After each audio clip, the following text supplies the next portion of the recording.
Bismillahirrahmanirrahim. Assalamualaikum warahmatullahi wabarakatuh.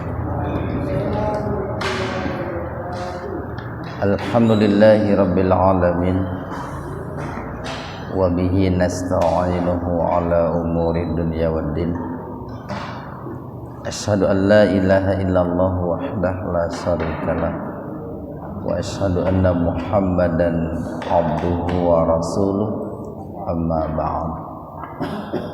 Hadirin ikhwatu iman, jemaah kuliah subuh, mudah-mudahan senantiasa diberikan hidayah dan maghfirah Allah Subhanahu wa taala. Pada kesempatan subuh kali ini, kajian tafsir di Majelis Tafsir Iliyin ini mengkaji surat Al-Baqarah ayat 204, halaman 32, Al-Baqarah ayat 204. Kita bahas tajwidnya dulu. Wa minan alif lam samsiyah gunna atau idgham samsiyah gunna, karena setelah huruf lam langsung bertemu dengan nun yang bertasdid. Jadi dimasukkan ke huruf nun dengan mendengung. Wa minan na madhabi alif mai idgham bigunna. Jadi hampir sama dengan yang tadi. Kalau yang tadi idgham samsiyah plus gunnah, kalau yang ini idgham bigunnah. Huruf nunnya itu dimasukkan ke ya dengan mendengung. May yu'jibuka qaw mad lain luhu mad silah qasira. Karena sebelum huruf H lamnya kan didomah ya. Jadi hu-nya dibaca panjang 2 ketukan. Makanya di Al-Qur'an biasanya oleh penulisnya itu setelah huruf H itu ada wawu kecil itu. Itu menandakan pentingnya atau perlunya dibaca panjang. Fil alif lam qamariyah. Jadi huruf ya setelah fi diabaikan saja. Hayya mad badal. Nanti di sini ada 2 macam qiraah itu kan. Ada yang membacanya itu hayawati. Ada yang membacanya itu hayati. Nah itu kalau dua-duanya memang ada sumbernya, silahkan saja. Jadi fil cuman di kita, nah di kita umumnya dibacanya itu fil hayati. Nah, itu, kalau di kita fil hayatin tid idgham samsiyah atau alif samsiyah lam samsiyah. Dunya idhar wajib itu Pak. Jadi nun mati ketemu dengan ya dalam satu kata itu. Itu kalau seandainya terpisah bukan dalam satu kata menjadi idgham bigunnah itu Pak. Menjadi duya gitu. Kalau terpisah. Tapi karena ini dalam satu kata maka wajib dibaca jelas, nunnya wajib dibaca jelas. Makanya disebutnya idhar wajib. Dunya ya matabi alif wa yushhidullah tafhim lafdzul jalalah didahului oleh domah, maka lafaz Allahnya dibaca tebal. Ala mad badal ma mad tabi alif Mad badal dengan mad tabi'i alif itu sama, dibaca panjang dua ketukan. Qalbi. Nah, kalau seandainya mau berhenti di situ, haknya dibaca sukun. Alama fi qalbi. Tapi kalau seandainya mau diwasol, ya, mau diwasol itu mau disambungkan, itu hi-nya dibaca panjang, jadi mad silah qasirah. Qalbihi wa huwa, nah itu.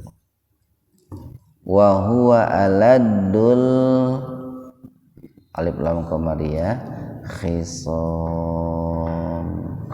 mad arid li sukun, karena ada mad tabi'i jatuh di akhir ayat atau pada waqaf, atau karena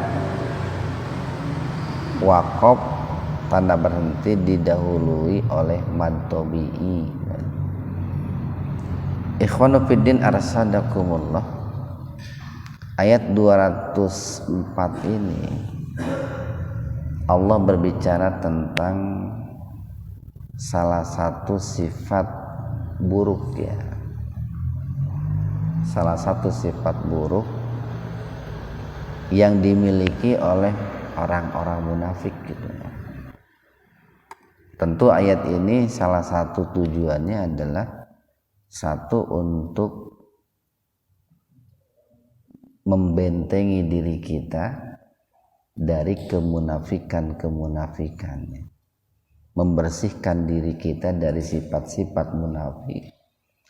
Kemudian yang kedua, agar kita pun hati-hati gitu terhadap tipu muslihat orang-orang munafik gitu.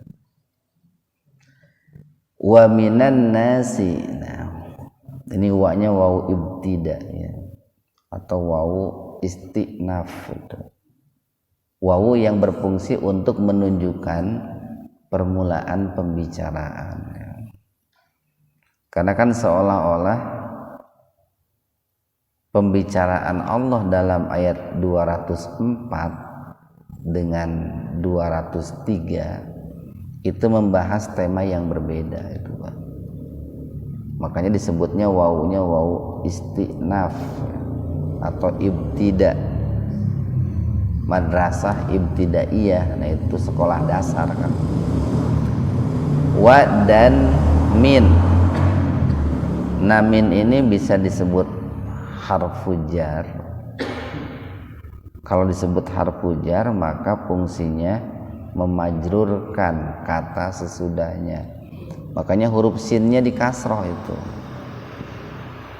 nasi gitu, karena ada min itu. Di sisi lain min itu sebagai harfu tab'id, Pak. Harfu tab'id itu huruf yang berfungsi untuk menunjukkan sebagian dan dari sebagian an-nasi manusia, karena tentu kan tidak semua manusia, sebagian manusia, walaupun boleh jadi terlebih-lebih belakangan, karena kita kan hidup di akhir zaman, boleh jadi sebagian di sini sebagian besar, Pak. Dan dari sebagian manusia itu man itu. Nah di sini Allah menyebutkan kata an-nasi manusia dalam arti manusia secara umum, Pak. Dan dari sebagian manusia man, ada orang yu'jibuka, yu'jibu yang menakjubkan ka kamu itu. Ini secara tekstual kak di sini yang dimaksud adalah Rasulullah Sallallahu Alaihi Wasallam. Menakjubkan dalam hal apa? Qauluhu, dalam perkataannya. Fil hayati, dalam kehidupan ad-dunya, dunia.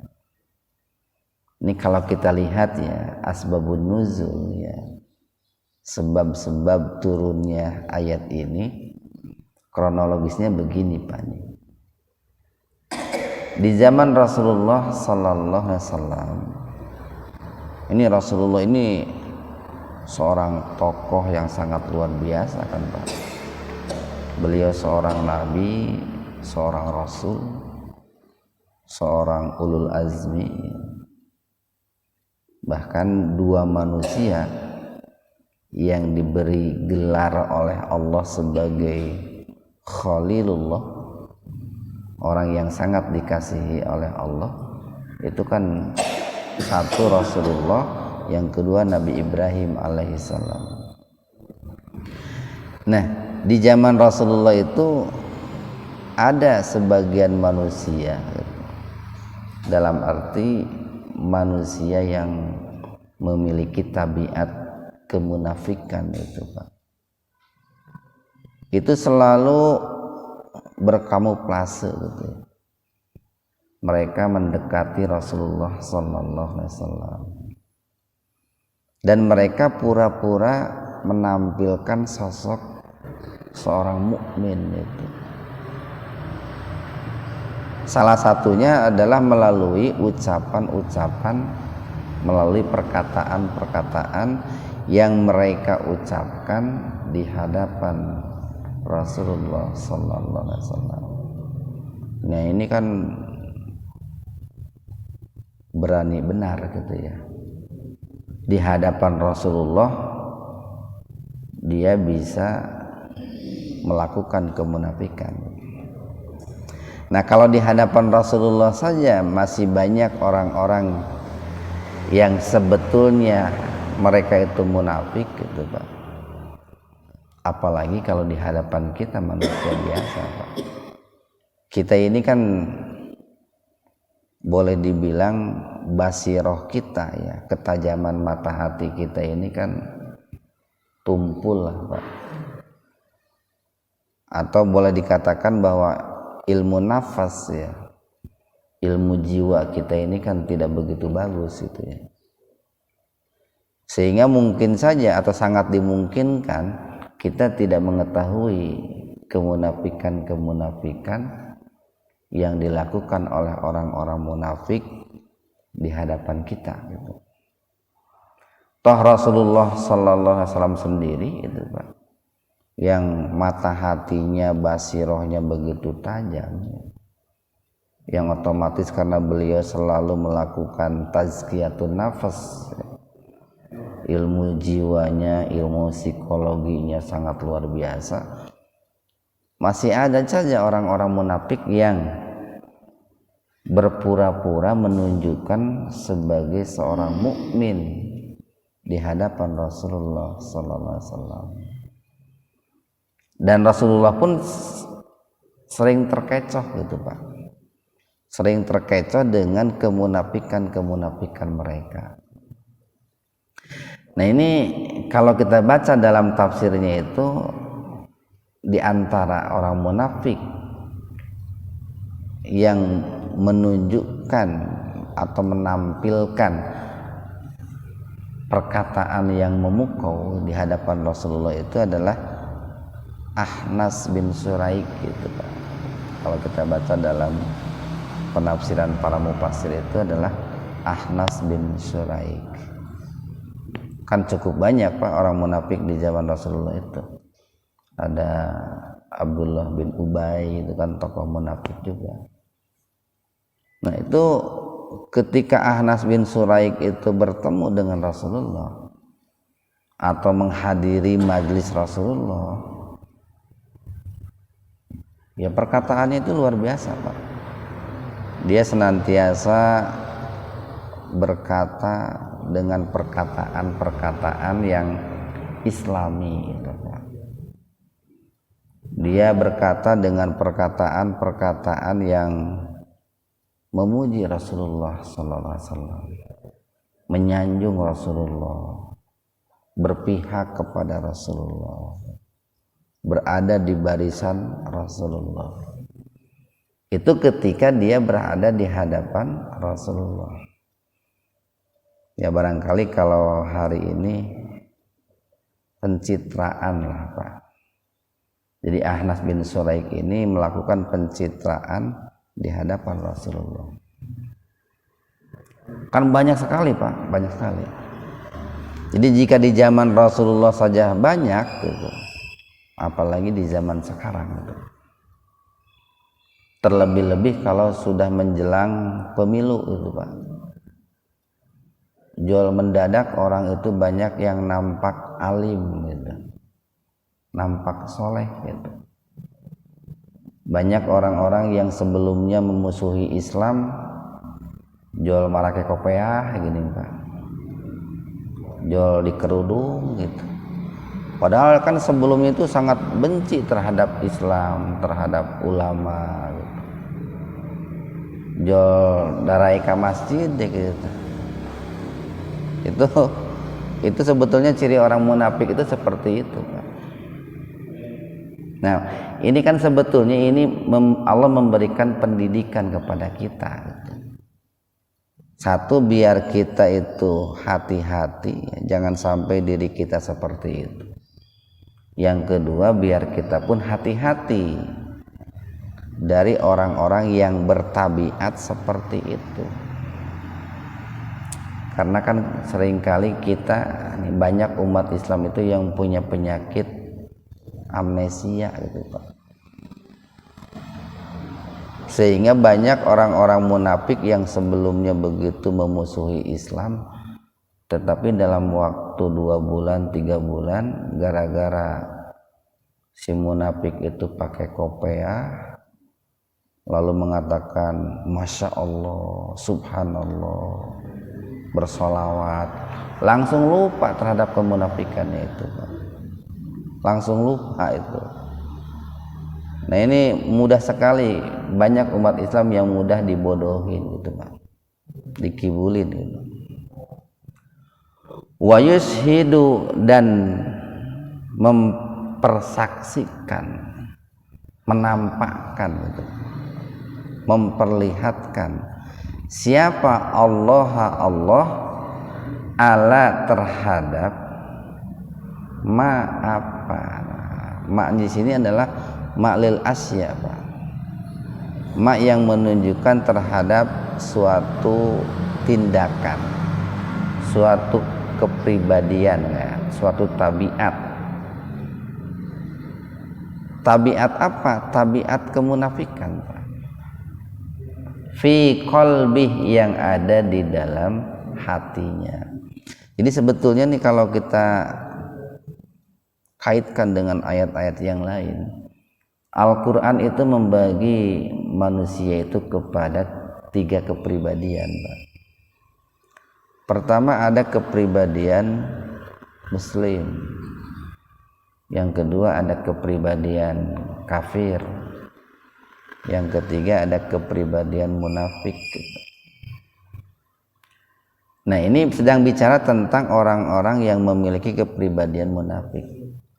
Wa yashhidullaha ala ma fi qalbi, dan Allah menampakkan kemunafikan yang disembunyikan, yang bersemayam di dalam hatinya.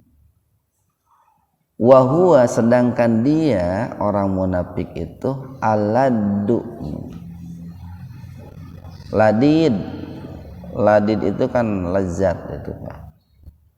Aladul khisom itu memiliki permusuhan yang sangat lezat itu. Ini bahasanya bahasa yang luar biasa nih Pak. Kenapa kau menggunakan kata aladu itu? Karena kan nampak dari luar itu dia tidak melakukan permusuhan. Secara lahir dia tidak melakukan permusuhan. Atau secara lahir dia tidak menampakkan permusuhan, tetapi secara batin sesungguhnya dia itu sangat memusuhi Islam, sangat memusuhi umat Islam. Nah di ayat ini Allah mengatakan itu yu'jibuka qauluhu fil hayatid dunya. Ada yang menafsirkan begini nih, dalam kehidupan dunia banyak orang-orang yang perkataannya itu sungguh menakjubkan kita gitu. Yang kedua, ada yang menafsirkan seringkali ada orang kalau bicara tentang kehidupan dunia itu perkataannya itu menakjubkan gitu. Tetapi ini jangan disalahpahami Pak, jangan disalahpahami. Maksudnya begini nih, ayat ini sebetulnya memberikan sebuah pesan pentingnya kita itu mengsinkronkan Pak. Pentingnya mengsinkronkan antara hati, ucapan, dan tindakan itu. Pentingnya mensinkronkan antara hati, ucapan, dan tindakan. Nah, itulah karakter seorang mukmin, Pak. Jadi jangan sampai antara hati dengan lisan beda gitu. Jangan sampai antara lisan dengan tindakan berlainan. Tapi bukan berarti kita tidak boleh memperbagus perkataan, Pak. Jadi bagusnya Pak, seorang mukmin itu memang perkataannya bagus Pak. Seorang mukmin itu bagusnya ucapannya itu menakjubkan, menyenangkan. Tapi ucapan yang bagus yang menakjubkan itu harus disesuaikan dengan hati, disesuaikan dengan tindakan. Nah, itu Pak. Jadi pesannya itu seperti itu. Sesuaikanlah ucapan yang menakjubkan itu dengan hati, dengan tindakan. Kalau di ayat lain itu Allah memberikan gambarannya itu ka'annahum khusubum musannada. Ucapannya itu diibaratkan bagaikan ini, bagaikan batang pohon yang bersandar gitu. Jadi enak gitu Pak, ngomongnya itu islami bisa gitu. Tapi di belakangnya tidak seperti itu. Nah, itu seperti Ahnas bin Suraik gitu. Jadi kalau di hadapan Rasulullah bicaranya itu luar biasa, islaminya itu. Tapi ternyata setelah berpisah dengan Rasulullah atau pulang meninggalkan majlis Rasulullah, dia melakukan kerusakan-kerusakan. Nah, makanya gini Pak nih, pentingnya kita itu tidak terburu-buru Pak. Pentingnya kita tidak terburu-buru di dalam mempercayai seseorang yang baru kita kenal gitu Pak.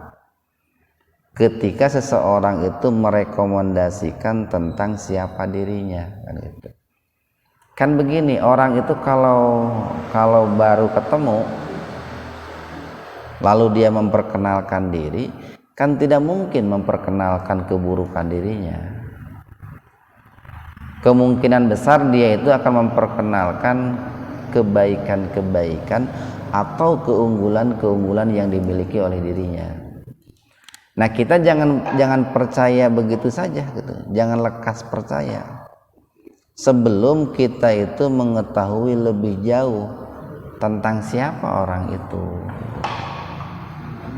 Nah, ini perlunya kehati-hatian seperti itu.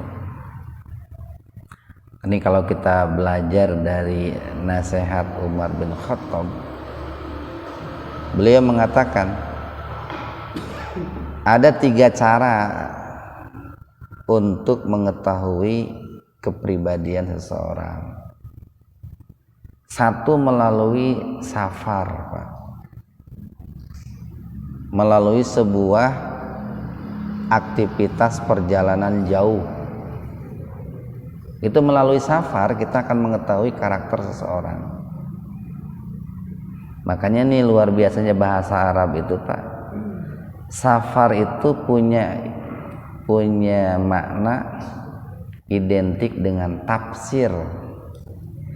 Hurufnya sama Pak, 3, sin, fa, ro. Safaro. Tafsir juga sama, asal hurufnya itu 3. Apa artinya tafsir, apa artinya safaro? Salah satu artinya itu adalah al-inkisab, itu menyingkap itu, dan al-idoh memperjelas. Tafsir itu menyingkap dan memperjelas. Arti lain dari safar pun menyingkap dan memperjelas. Jadi bukan hanya perjalanan jauh, bukan. Bisa diartikan safar itu adalah menyingkap. Kenapa disebut menyingkap? Karena dengan melakukan perjalanan jauh, karakter asli seseorang akan kelihatan itu, Pak. Akan kelihatan bagaimana bagaimana kesabaran seseorang ketika dalam safar, itu akan kelihatan. Bagaimana setia kawannya seseorang dalam safar, bagaimana tawakalnya seseorang dalam safar, bagaimana berbaginya seseorang dalam safar, itu akan kelihatan. Coba saja Pak, nanti kalau orang mendaki gunung Pak, itu kan banyak kesulitan-kesulitan yang dihadapi. Dari mulai jalan yang licin, yang terjal, mendaki, susah untuk mendapatkan makanan, itu karakter seseorang itu akan kelihatan. Ada orang itu yang ketika mendaki gunung itu dia membantu temannya untuk memanjat jalan yang susah. Tapi ada juga yang penting mas saya bisa lewat gitu. Teman-temannya ditinggalkan di belakang gitu. Ada temannya yang terluka, ada yang mau mengobati gitu, tapi ada yang cuek-cuek saja gitu. Nah, jadi dari safar itu akan kelihatan karakter seseorang sesungguhnya itu. Makanya Umar bin Khattab itu ketika ada orang yang datang membawa informasi kepada beliau tentang si A begini begitu, Umar bin Khattab suka nanya, kamu pernah melakukan safar enggak dengan dia? Kalau orang itu menjawab, saya sering safar dengan dia, Umar percaya itu tentang kabar yang disampaikannya.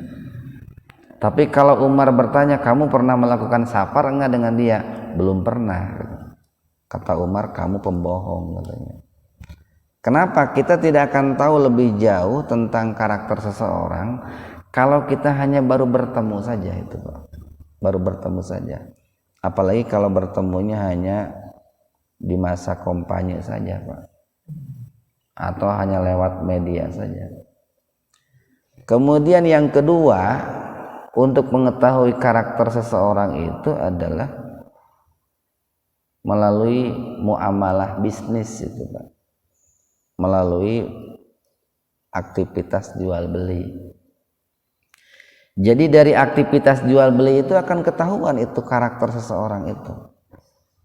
Karakter orang itu bakhil, dermawan akan kelihatan. Karakter orang itu ingin merugikan orang lain dan tidak akan kelihatan. Gini sok ayahnya jalmi teh lamun balanja gitu Pak. Mang sabaraha dukuh sakilo 20.000 ngawas-was we ngasaan gitu Pak, beak 10 gitu tah si dukuh teh ngagale saparapat cenah Bang. Ai saparapat teh 10 biji Pak, nanyakeun sakilo ngasaan 10 meulina saparapat, itu sudah kelihatan karakternya itu karakter seperti itu senang merugikan orang gitu. Mang sabaraha ieu teh baju 150.000 lah salawe ribu itu Mang. Nah, itu sebetulnya kelihatan karakter pelitnya itu kelihatan itu Pak. Jadi jauh ting kalau dari 150.000 nawarna salawe ribu, mestinya kan nawarnya yang kira-kira tuh Pak. Bisa nggak mang gitu kalau 125 kan gitu Pak. Itu. Atau karakter seseorang itu bisa kelihatan ketika aktivitas jual beli. Segala rupa dibeli gitu. Nutu butuh gak dibeli. Itu berarti menunjukkan boros kan karakternya itu Pak. Boros. Kemudian yang ketiga, karakter seseorang itu kata Umar bin Khattab itu bisa kelihatan dari ketika diserahi amanat. Ketika diserahi amanat. Nah, itu salah satu cara mudah menurut Umar bin Khattab bagaimana kita bisa mengetahui jati diri seseorang yang sesungguhnya. Satu melalui safar, dua melalui aktivitas bisnis jual beli, yang ketiga melalui diserahi amanat. Kita lanjutkan nih, wa idza wa dan idza apabila, idza itu dorob itu, dan apabila tawalla dia berpaling, dalam arti berpaling di sini berpisah dengan Rasulullah, meninggalkan majlis Rasulullah atau pulang dari hadapan Rasulullah. Saat dia akan, sebetulnya sa'a itu artinya itu berusaha, bekerja. Tapi seringkali di Al-Qur'an terjemah, di sini diterjemahkan berjalan gitu. Saat dia berjalan fil ardi, di muka bumi itu, liyubsida, li untuk yubsida, berbuat kerusakan, fiha di dalamnya. Jadi ketika di hadapan orang banyak Pak, terlebih-lebih ketika di hadapan orang-orang yang disegani, yang punya wibawa, yang punya pengaruh, itu sosok keislamannya itu, atau dia menampakkan keislaman, menampakkan bahwa dirinya itu orang soleh, orang takwa. Tapi ketika berpisah, jauh dari keramaian, kemudian berpisah dengan orang yang disegani, dia melakukan ucapan-ucapan termasuk tindakan-tindakan yang sebetulnya merusak. Makanya dalam kalimat berikutnya nih, wayuhlika, dan dia itu menghancurkan al-harsa, tanaman, wan nasl, dan hewan ternak, menghancurkan flora dan fauna. Nah, seperti Ahnas bin Suraik begitu Pak, ketika berpisah dengan Rasulullah, pulang dari majelis Rasulullah, di perjalanan itu ada tanaman ya, yang cukup luas yang dimiliki oleh sahabat, dan juga ada sekumpulan hewan ternak yang dimiliki oleh sahabat, baik unta ataupun kambing ya. Itu yang kemudian dibakar itu oleh Ahnas bin Suraik itu. Padahal kan tadi itu ketika bertemu dengan Rasulullah, ucapannya itu manis sekali itu, ucapannya itu islami sekali. Tapi baru saja berpisah dengan Rasulullah di perjalanan ini, wah ini perkebunan sahabatnya Muhammad ini peternakan sahabatnya Muhammad, dibakar tuh oleh Ahnas bin Suraik itu. Nah, hari ini pun kan banyak Pak, orang itu yang menampakkan keislaman, pura-pura dia itu seorang muslim, tetapi di belakangnya itu kan memusuhi para ulama, menghina Rasulullah, menghina Al-Quran ya. Cuman umat Islam itu kadang itu tuh tidak bisa menyambungkan antara ucapan seseorang dengan tindakan seseorang gitu. Mestinya kan orang itu kan berpikir Pak, si itu teh sering nampak Islami tapi kok terhadap Islam begini gitu. Si itu teh sering menampakkan simbol-simbol keislaman tetapi kok begitu memusuhi ulama, begitu memusuhi Islam gitu. Apa betul dia itu seorang muslim? Mestinya muncul pertanyaan seperti itu, Pak. Mestinya itu. Cuman kan jarang yang sampai berpikir sampai ke situ. Nah, sebetulnya ayat ini itu merupakan sebuah motivasi dari Allah biar umat Islam itu cerdas gitu. Sehingga tidak tertipu dengan kemunafikan orang-orang munafik gitu, Pak. Wallahu, dan Allah itu la yuhibbu, tidak mencintai al-fasad, berbagai bentuk kerusakan. Allah tidak menyukai kerusakan yang sifatnya fisik, Pak. Kerusakan fisik itu bisa umpamanya begini, Pak. Kerusakan yang berkaitan dengan hal-hal yang sifatnya lahir. Tidak menyukai kerusakan hutan, tidak menyukai kerusakan gunung, tidak menyukai kerusakan laut, gitu, Pak. Tidak menyukai kerusakan aset negara, itu tidak menyukai. Termasuk Allah itu tidak menyukai kerusakan-kerusakan yang sifatnya psikis, gitu, Pak. Allah tidak menyukai kerusakan moral, Allah tidak menyukai kerusakan dunia pendidikan, Allah tidak menyukai kerusakan dalam tatanan ekonomi, gitu. Satu ayat lagi, wa idza, dan apabila kila, dikatakan. Ini di sini menggunakan kila karena nanti bisa umum siapa saja yang mengatakan, Pak. Yang jelas yang mengatakannya itu orang-orang soleh. Lahu, kepadanya, kepada orang munafik itu, ittaqillah, takutlah kamu kepada Allah. Umpamanya, Pak, gitu, Bu, jangan begitu, gitu. Nggak boleh seperti itu dilarang dalam agama, gitu.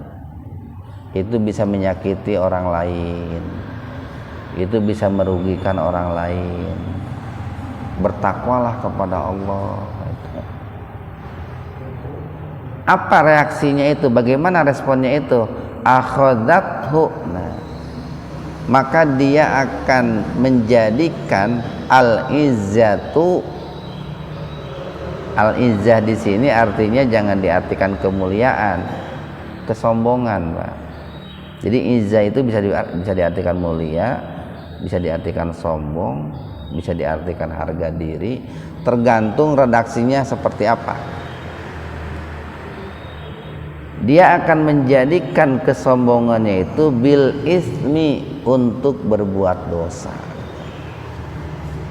Jadi lamun orang-orang munafik itu ketika dia berbuat dosa, ketika melakukan kejahatan, lalu dinasihati, Pak, maka bakal malikan, gitu. Tahu malikan teh naon atuh? Nyangangang, gitu, Pak. Orang Sunda mah ngahegak, gitu. Orangnya ketika dia itu punya kepentingan sepertinya baik, santun, dermawan, gitu, Pak.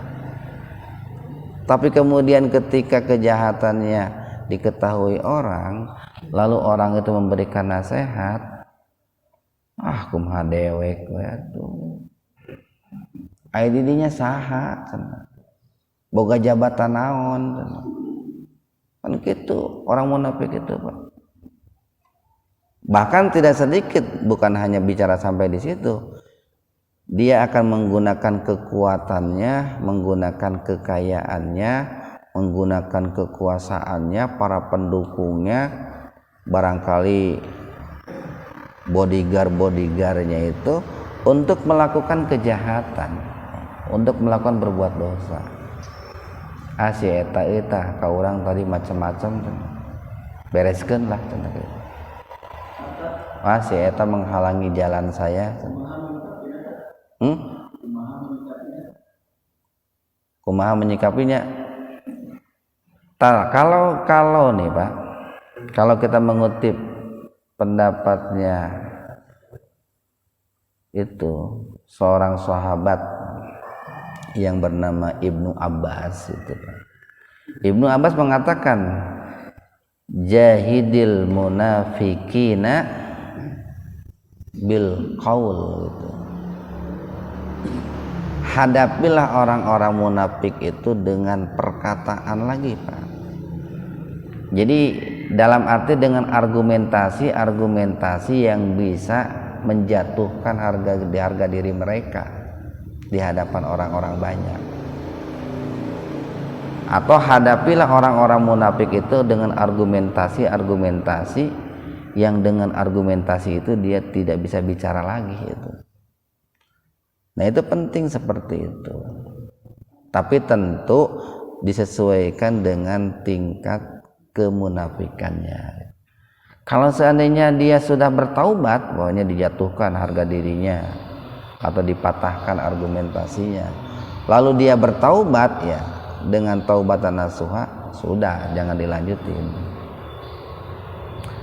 Nah, jadi wa idza qila lahu taqillah akhadathul izzatu bil itsmi. Apabila dia itu dinasehati, kamu itu harus hati-hati gitu. Kan orang yang bertakwa itu orang yang hati-hati, Pak. Kalau bicara kamu itu harus hati-hati, kalau berbuat harus hati-hati. Nanti kan kerugian akan menimpa dirimu. Nanti orang lain akan tersakiti. Nanti Allah akan murka, gitu, Pak. Nanti bisa berbuat dosa. Maka akan muncul tuh keegoannya, keakuannya itu akan muncul itu. Akhadathul izzatu bil itsmi. Beda, Pak. Beda dengan karakter seorang mukmin, enggak begitu. Karena seorang mukmin itu antara hati, lisan dan tindakannya itu sesuai, sinkron. Maka ketika suatu hari seorang mukmin itu khilaf, kemudian dia itu berbuat kesalahan, ucapannya tidak sinkron dengan tindakannya, lalu kemudian diberikan nasihat, dia berterima kasih, Pak. Dia menerima. Nah, itu. Dan di sini pentingnya juga kita itu menasehati orang itu secara baik, Pak, secara bijak. Karena boleh jadi atau bisa jadi orang itu akan menjadi tidak baik ketika kita menyampaikan nasihatnya tidak tepat. Umpamanya begini, Pak. Seorang ayah berbuat salah, dinasehati oleh anaknya di hadapan orang banyak. Lalu ayahnya marah, bisa jadi itu kesalahan anaknya juga. Kenapa? Karena si anak menasehatinya kok di depan orang banyak gitu. Mungkin si ayah akan merasa malu. Itu kalau memang kesalahannya itu masih dalam batas-batas yang wajar, Pak. Kecuali kalau orang itu kejahatannya sudah nista maja utama gitu. Merusak Islam itu sudah nista maja utama gitu. Nah, kalau yang masih bisa ditolerir, berarti kan kita harus memperhatikan ini bagaimana cara menasehati orang ini gitu. Itu perlu diperhatikan. Nih, maka diancam nih, Pak, oleh Allah orang-orang yang punya sifat kemunafikan seperti itu. Tadi satu cirinya itu bicaranya itu nampak islami tapi tidak sesuai dengan hatinya. Yang kedua, sering melakukan kerusakan di muka bumi, baik kerusakan lahir fisik ataupun kerusakan batin. Kemudian yang ketiga, ketika dinasehati supaya dia kembali ke jalan yang benar, maka akan memunculkan, membangkitkan kesombongannya itu, Pak. Nah, maka diancam oleh Allah, fahasbuhu, nah, jahannam. Maka tempat, nah, hisab itu kan perhitungan, Pak. maka balitungan untuk orang seperti itu, maka balasan bagi orang seperti itu jahanam, adalah neraka jahanam.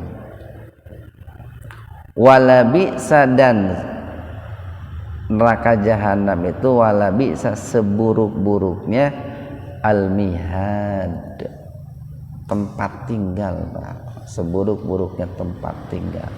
Nah, ini mudah-mudahan nih yang paling utama dari 3 ayat yang barusan kita bahas itu adalah kita membentengi diri kita jangan sampai memiliki sifat-sifat seperti itu. Kemudian yang kedua, kita pun perlu hati-hati jangan sampai tertipu dengan orang-orang yang memiliki sifat seperti itu. Maka tadi salah satunya adalah Umar bin Khattab mengatakan, kenalilah orang itu satu melalui perjalanan safar, yang kedua melalui bermuamalah, berbisnis, yang ketiga melalui diserahi amanat. Mudah-mudahan ada manfaatnya untuk kita semua. Wabillahi taufiq wal hidayah. Assalamualaikum warahmatullahi wabarakatuh.